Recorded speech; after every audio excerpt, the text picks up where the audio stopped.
دو چیزوں سے سب سے زیادہ محبت کرتا ہے، ایک مال سے محبت کرتا ہے اور ایک اولاد سے محبت کرتا ہے۔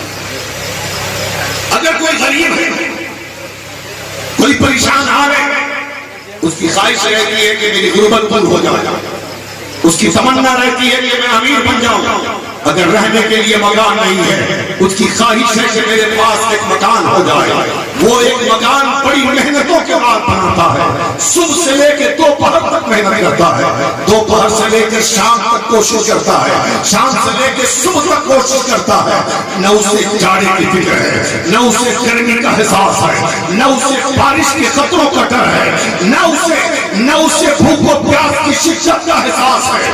وہ مال جمع کرنے کے لیے، اپنا گھر بنانے کے لیے ہر وقت کوشش کرتا ہے، جدوجہد کرتا ہے، ہر وقت محنت کرتا ہے۔ بڑی کوششوں کے بعد ایک مکان بناتا ہے رہنے کے لیے۔ سپنوں کا وہ مکان ہے، وہ ایک خواب تھا جس کی تعبیر مکان کی صورت میں اس کے سامنے ہے۔ ایک مکان بنایا جو ہی اس کے اندر لالچ پڑ گئی کہ دوسرا مکان ہو جائے، اس کو بھاڑے پہ لگا دوں تو پیسہ آئے گا۔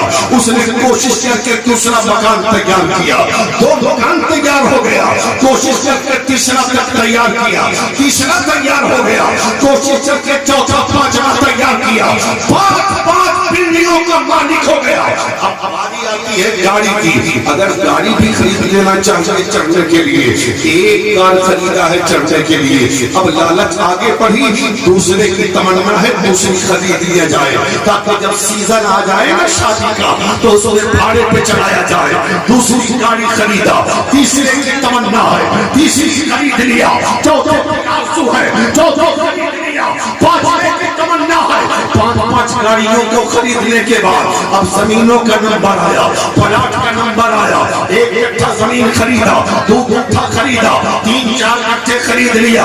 اب وہ زمیندار بن گیا، اب وہ امیر بن گیا، علاقے کا سب سے بڑا زمیندار بن گیا۔ اب اس کا نعرہ یہ ہے، مجھے فکر کس چیز کی ہے، مجھے ٹینشن کس چیز کا ہے؟ میرے پاس پانچ بلڈنگ ہے، میرے پاس پانچ قیمتی گاڑیاں ہیں، میرے پاس اتنی زمین ہے، میں زمینوں کا مالک ہوں۔ انسان دعویٰ کر رہا ہے۔ اور رہی بات اولاد کی، بیٹا کیسا بھی ہو، اگر بیٹا لنگڑا بھی ہے وہ بھی ماں باپ کے لیے بڑھاپے کا سہارا ہوتا ہے، اگر اپاہج بھی ہے وہ بھی چاند کا ٹکڑا ہوتا ہے، اگر وہ کسی کام کا نہیں ہے پھر ماں باپ کے لیے آنکھوں کا تارا ہوتا ہے۔ انسان دعویٰ کرتا ہے یہ مال ہمارا ہے، یہ دولت ہماری ہے، یہ صحت ہمارا ہے، یہ زمین ہماری ہے، یہ روپیے پیسے ہمارے ہیں، یہ گاڑیاں ہماری ہیں، یہ بلڈنگیں ہماری ہیں، یہ ساری چیزیں ہماری ہیں، یہ بیٹا ہمارا ہے، یہ بیٹی ہماری ہے، یہ دولت ہماری ہے، یہ اولاد ہماری ہے۔ لیکن اے مسلمانوں، ہم قرآن سے پوچھتے ہیں، اے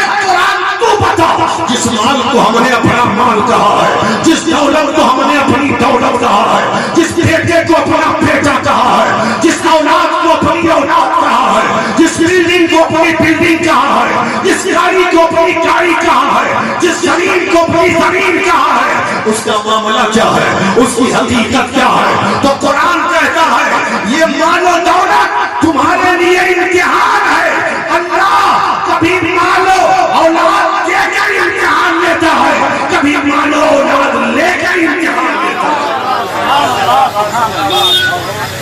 اگر اللہ مال دینا سبحان تکبر مت کرنا، اللہ مال دینا غرور مت کرنا، اللہ مال دینا دکھاوا مت کرنا، اللہ مال دے کسی پر ظلم مت کرنا، اللہ مال دے تو غریب کے مال کو غصب مت کرنا۔ آج تو ریاکاری میاں ہر جگہ ہے،